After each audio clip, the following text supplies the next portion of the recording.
देश न्यूज, दलित पीडित व शोषित जनतेचा खणखणीत आवाज। नमस्कार, मी कुंदा राऊत, नागपूर जिल्हा परिषद माजी उपाध्यक्ष।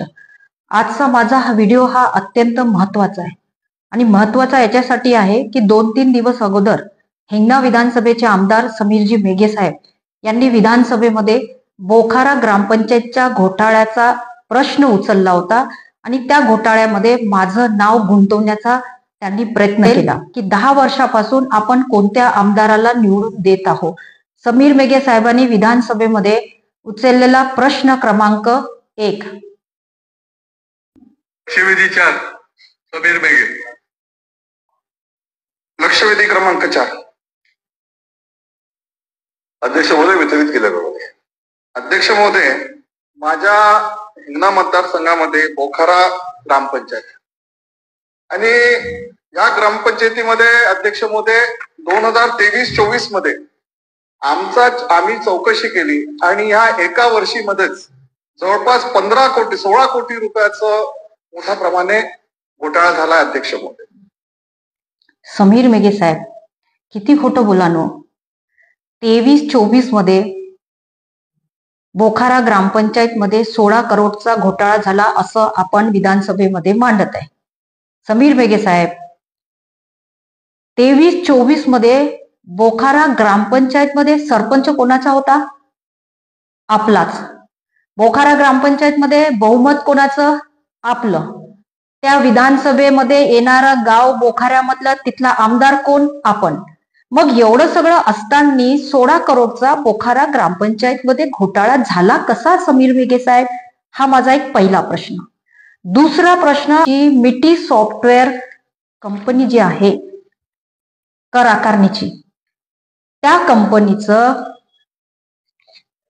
19/5/2023 ला 7,73,364 हे बिल मिटी सॉफ्टवेअर कंपनीचं आपल्या सरपंच आणि ग्रामपंचायतनी कुठलेही ठरावात न घेता हे बिल एवढा मोठा घोटाळा होत असताना काढलं कसं? हा माझा दुसरा प्रश्न। तिसरा प्रश्न की आपण असं म्हणत आहात की हा घोटाळा तुम्ही बाहेर काढला। मेघे साहेब, तुम्ही बाहेर नाही काढला। कुंदा राऊत नागपूर जिल्हा परिषदची उपाध्यक्ष असताना बोखारा गावातील काही ग्रामस्थ 2024 ला माझ्याकडे आले आणि त्यांनी मला सांगितलं की बोखारा ग्रामपंचायत मध्ये विविध प्रकारचे कोट्यावधीचा घोटाळा आणि भ्रष्टाचार ग्रामपंचायत करत आहे आणि मॅडम जिल्हा परिषदच्या माध्यमातून याची चौकशी लावा। आणि मी 2024 ला जून महिन्यात जिल्हा परिषदच्या स्थायी समितीमध्ये हा विषय मांडला आणि त्या सभेमध्ये विद्यमान जिल्हा परिषदच्या अध्यक्षा यांनी उच्चस्तरीय 3 अधिकाऱ्यांची कमिटी नेमून बोखारा ग्रामपंचायतची चौकशी बसवली। तुमचे ग्रामपंचायत असल्यामुळे या चौकशीत आपण आणि ग्रामपंचायतनी बरेचसे अडथळे निर्माण केले आणि एक वेळा नाही, 2 वेळा नाही, 3 वेळा जिल्हा परिषदनी या घोटाळ्याची चौकशी 2024 ला केली आणि त्यामध्ये तथ्य हे आढळलं की आपली ग्रामपंचायत बोखारा यांनी कोट्यावधीचा घोटाळा केला। त्यामध्ये 3 ग्रामसेवक हे दोषी आढळले, त्यामधला 1 ग्रामसेवक हा निलंबित सुद्धा झाला होता आणि आपण 23-24 घोटाळा आता 25 मध्ये विधानसभेमध्ये मांडत आहात। तर आतापर्यंत मेघे साहेब, तुम्ही आणि तुमची ग्रामपंचायत झोपले होते का? हा माझा एक प्रश्न आहे। आता समीर मेघे साहेबांनी विधानसभेमध्ये मांडलेला प्रश्न क्रमांक 2। अध्यक्ष महोदय, वेगवेगळ्या माध्यमातून जो ग्रामपंचायतला फंड भेटतो त्याचं ऑनलाईन टेंडर करण्यात आलं अध्यक्ष महोदय, सगळीकडे होते। पण असा कुठला नियम आहे मंत्री महोदय की त्याच कामाचं ऑफलाईन सुद्धा टेंडर त्यांनी केलं आणि त्या ऑफलाईन टेंडर मध्ये जो ऑनलाईन मध्ये जो L2 आला होता त्याला काम त्याच रेटने दिलं त्या L2 मध्ये तो ऑनलाईन मध्ये आला होता अध्यक्ष महोदय। आणि जेव्हा याची आम्ही कंप्लेंट केली 2023-24 मध्ये, तर त्या सचिवांनी त्याच्या बयानामध्ये आहे तो बयान पण माझ्यापर्यंत आहे अध्यक्ष महोदय, मी आपल्याला देतो अध्यक्ष महोदय. आणि त्या बयानामध्ये त्यांनी स्पष्ट केलं की तत्कालीन उपाध्यक्ष कुंदाताई राऊतच्या प्रेशरमध्ये हे आम्ही केलं अध्यक्ष महोदय. एवढा गंभीर आरोप आहे अध्यक्ष महोदय, आपण समजून घेतलं पाहिजे. आणि समीर मेघे साहेब, मला ना तुमच्या बुद्धीची क्यू येत आहे. तुम्ही म्हणत आहात की ऑनलाईन टेंडर केलं आणि ऑनलाईन केल्यावर L2 आला आणि L2 ला ऑफलाईन टेंडर करून L2 ला ऑफलाईनच्या दरांनी काम दिलं. मेघे साहेब, एक तर तुम्हाला ग्रामपंचायतच्या कामकाजाचं नॉलेज नसेल, नाही तर मग आपली मानसिक स्थिती बरोबर नसेल. मेघे साहेब, ऑनलाईन टेंडर करत असते ना, त्याच्यामध्ये L1, L2, L3 असं बोखारा ग्रामपंचायतच्या ऑनलाईन टेंडर मध्ये आलं होतं.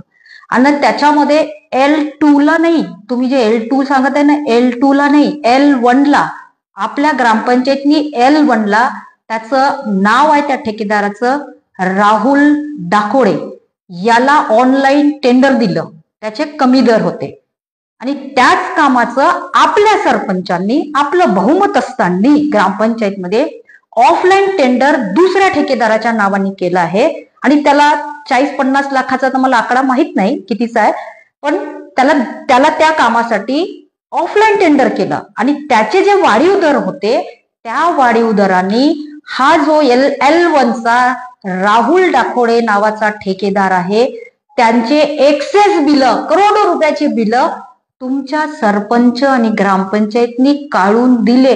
हेच मी मागच्या 1 वर्षापासून जिल्हा परिषदच्या माध्यमातून ओरडू सांगत आहे की ऑनलाईन L1 ला गेलेला टेंडर ऑफलाईनच्या दराने त्याचे बिल कसे काढले आणि याची चौकशी बी बसवली होती. आणि त्या चौकशीची फाईल, हे बघा, मी ह्या चौकशीची फाईल इथे आहे. याच्यामध्ये एक गोष्टीचा आपल्या ग्रामपंचायतच्या सरपंच आणि सदस्यांनी केलेल्या घोटाळ्याची कुंडली इथे आहे.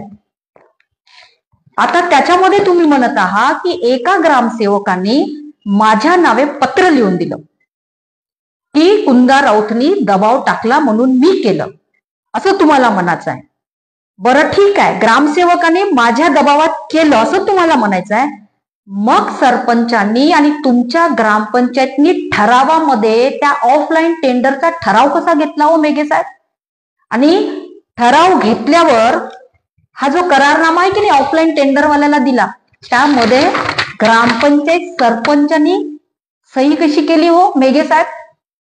मग तुम्हाला काय म्हणायचं आहे की सरपंच आणि ग्रामपंचायतवर मी दबाव टाकला आणि ग्रामपंचायतच्या मीटिंग मध्ये जाऊन बसली, तिथे मी ठराव लिहिला, बहुमताने ठराव पास करून घेतला, असं तुम्हाला म्हणायचं आहे? बोलत असताना आमदार आहे तुम्ही, त्या पदाची तर काहीतरी गरिमा ठेवा मेघे साहेब. हा घोटाळा कुंदा राऊतनी काढलेला आहे आणि त्यामध्ये झालेले 3 दोषी आढळले होते ना ग्रामसेवक. तिच्यातला जो रिटायर झालेला ग्रामसेवक, त्याला तुम्ही पकडलं, त्याच्याकडून माझ्या विरोधात एक पत्र लिहून घेतलं आणि त्याला म्हटलं तुम्ही की तुझ्यावर कुठलीही कारवाई होऊ देणार नाही, तू तर तसाही रिटायर झालेला आहे, असं पत्र लिहून दे. आणि त्यांनी तसं पत्र माझ्या विरोधात लिहून दिलेलं आहे एक रिटायर झालेल्या ग्रामसेवकाकडून. आणि तुम्हाला असं म्हणायचं आहे की तुमची ग्रामपंचायत असताना मी दबाव टाकला. हो मेघे साहेब, मी जिल्हा परिषदची उपाध्यक्ष असताना माझ्याकडे बांधकाम विभाग होतं आणि त्या बांधकाम विभागामध्ये माझ्या 2.25 वर्षाच्या कार्यकाळामध्ये करोडो रुपयाचा निधी ह्या विकास कामासाठी आला. तर मी बांधकाम विभागामध्ये असताना, जिल्हा परिषदमध्ये असताना कुठल्याही अधिकाऱ्यावर ठेकेदारासाठी, कामासाठी दबाव टाकला नाही. माझ्या जिल्हा परिषदमध्ये येणाऱ्या प्रत्येक ग्रामपंचायतला मी जिल्हा परिषदच्या माध्यमातून 3-3, 4-4 करोड रुपये विकास कामासाठी दिले. त्यामध्ये तुमची पण ग्रामपंचायत बीजेपीची पण आहे, जाऊन विचारून द्या तुमच्या सरपंचाला. मी त्या ग्रामपंचायतला दबाव टाकला नाही कामासाठी आणि स्पेशल बोखारा ग्रामपंचायत तुमची असताना मी दबाव टाकेल असं तुम्हाला म्हणायचं आहे.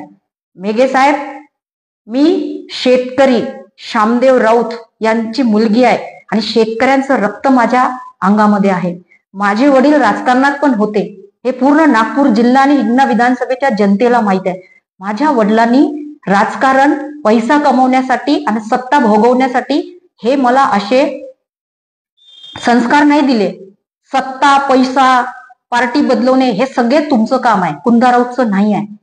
आणि या घोटाळ्यामध्ये हे सगळे कारनामे बाहेर काढल्यानंतर जे एक्सेस पैसे राहुल डाकोडे L1च्या ठेकेदाराला गेला की नाही मेघे साहेब, त्याची रिकव्हरी, जो तुमच्या ग्रामपंचायतचं प्रेम होतं त्या L1च्या राहुल डाकोडेवर, त्याची रिकव्हरी, हे आहे सीओ मॅडमचं पत्र की रिकव्हरी करा 1 वर्षा अगोदरचं. आणि हे रिकव्हरीचं पत्र ग्रामपंचायतला गेल्यावर तुम्ही दाबून ठेवलं, तुम्ही रिकव्हरी होऊ दिली नाही, माझा कार्यकाळ संपू दिला. आणि आता 2025 मार्च मध्ये स्टंटबाजी करायसाठी, आपल्या लोकांनी केलेले घोटाळे दाबण्यासाठी तुम्ही विधानसभेमध्ये हा चुकीचा विषय मांडला आणि खोटे नाटे आरोप माझ्यावर लावले. हे विधानसभेच्या अध्यक्षांची तुम्ही दिशाभूल केली, तिथे मंत्र्यांची दिशाभूल केलेली आहे.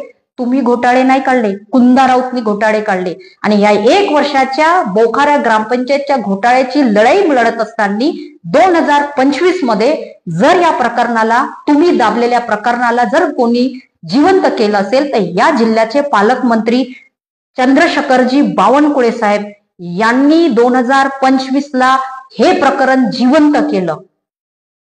तुम्ही नाही मेघे साहेब, तुम्ही तर दाबण्याचा प्रयत्न केला हो. आणि तुम्ही जे पेनड्राईव्ह दाखवताय ना, ते पेनड्राईव्ह मध्ये ग्रामपंचायतच्या कर्मचाऱ्याचा संवाद हा आहे, पण असली पेनड्राईव्ह माझ्याकडे आहे. जो तुम्ही हे जे वसुली करण्याचं पत्र सीओ मॅडमनी दिलं होतं ना रिकव्हरी करण्याचं, हे दाबण्यासाठी तुम्ही स्पेशल ग्रामसेवक बोखारा ग्रामपंचायत मध्ये ट्रान्सफर करून घेतला सावनेर तालुक्यामधून. आणि त्या ग्रामसेवकांनी मार्च महिन्यात, मार्च 2025 ला 2 करोड रुपयाचं पुन्हा या L1चा ठेकेदार राहुल डाकोडे यांचं बिल काढलं, कुठलीही रिकव्हरी न करता. आणि हा ग्रामसेवक बोलत असताना की पैसे घ्या आणि हे बिल काढा, याचा संवाद, हे जे पेनड्राईव्ह आहे माझ्याकडे, हे याच्यामध्ये आहे. हे मी जिल्हा परिषदच्या सीओना आणि नागपूर पंचायत समितीच्या बीडोला पण दिलेलं आहे. आणि तुम्ही म्हणता घोटाळ्यामध्ये दबाव टाकून कुंदा राऊतनी केलं. मग एवढ्या दिवसापासून घोटाळे होत होते, त्या 1 वर्षापासून तुम्ही या घोटाळ्यावर र पण बोलले नाही व मेघे साहेब, र सुद्धा बोलले नाही. कुंदा राऊतनी हे सगळे घोटाळे बाहेर काढले तर वर्तमानपत्रात, हर महिन्याच्या वर्तमानपत्रात आणि इलेक्ट्रॉनिक मीडियामध्ये यायचं. तुमचं कुठं एखाद्या याच्यामध्ये आलं? तुम्ही एखादी मीटिंग या 1 वर्षामध्ये घेतली? आणि सप्टेंबर, ऑक्टोबर, नोव्हेंबर मध्ये हे सगळे चौकशीचे अहवाल जिल्हा परिषदला होते, वारंवार पेपरमध्ये येत होतं. मग नागपूरमध्ये हिवाळी अधिवेशन झालं, त्या अधिवेशनामध्ये तुम्ही ह्या घोटाळा का उचलला नाही, हा माझा एक प्रश्न तुम्हाला आहे. तुम्हाला वाटलं की कुंदा राऊतचा कार्यकाळ संपला आणि तुम्ही स्टंटबाजी कराल आणि हिला फसवण्याचा प्रयत्न कराल.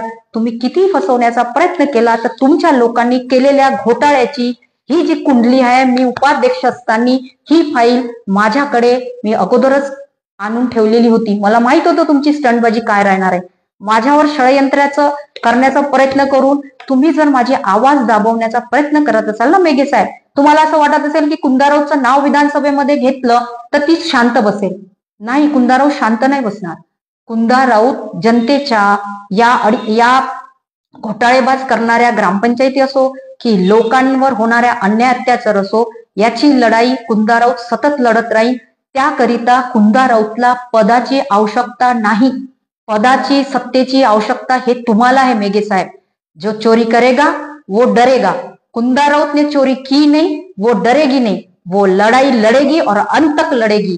आणि आता आर्थिक गुन्हे शाखेकडे हे प्रकरण गेलेलं आहे. मी या माध्यमातून आर्थिक गुन्हे शाखेला विनंती करेल, मी पत्र पण लिहिणार की जिल्हा परिषदने विविध घोटाळे बोखाऱ्याचे काढलेले आहे, त्या घोटाळ्याची फाईल नागपूर जिल्हा परिषदच्या सीओ कडून आपण घ्यावं आणि त्यामध्ये ज्या ज्या लोकांनी घोटाळे काढले, बिना ठरावानी पैसे, खोटे बिल लावून पैसे काढले, जनतेचा पैसा खाल्ला करोडो रुपयाचा, त्यांच्यावर सगळ्यावर 420चा गुन्हा दाखल व्हायला पाहिजे त्यांच्यावर आणि त्यांच्याकडून वसुली व्हायला पाहिजे. आणि असेच घोटाळे हिंगणा विधानसभेमध्ये, नगर परिषद, नगरपंचायती अशा काही आहे की विकास कामाच्या नावावर कोट्यवधीचा भ्रष्टाचार त्या नगरपंचायत, नगर परिषद मध्ये होत आहे. आणि तिच्यामध्ये ठराविक 2 ते 3 असे ठेकेदार आहे की तेच कामं करत आहे आणि ते ठेकेदार कोणाचे पीए आहे, कोणाचे नातेवाईक आहे याची सुद्धा चौकशी लवकरच कुंदा राऊत लावेल आणि नगर विकास मंत्री एकनाथजी शिंदे साहेब यांना सुद्धा पत्र देतील आणि या जिल्ह्याचे पालकमंत्री महोदय असो की राज्याचे मुख्यमंत्री महोदय यांना मी पत्र देऊन हिंगणा विधानसभेमध्ये येणाऱ्या नगर पंचायत नगर परिषद मध्ये विकास कामाच्या नावावर करोडो रुपयाचा घोटाळा करणारे कोणाचे पीए आहे याची सुद्धा चौकशी मी लवकरच लावणार। आमचा व्हिडिओ जास्तीत जास्त लाईक करा, शेअर करा आणि आमचे YouTube चॅनल सबस्क्राईब करा। धन्यवाद।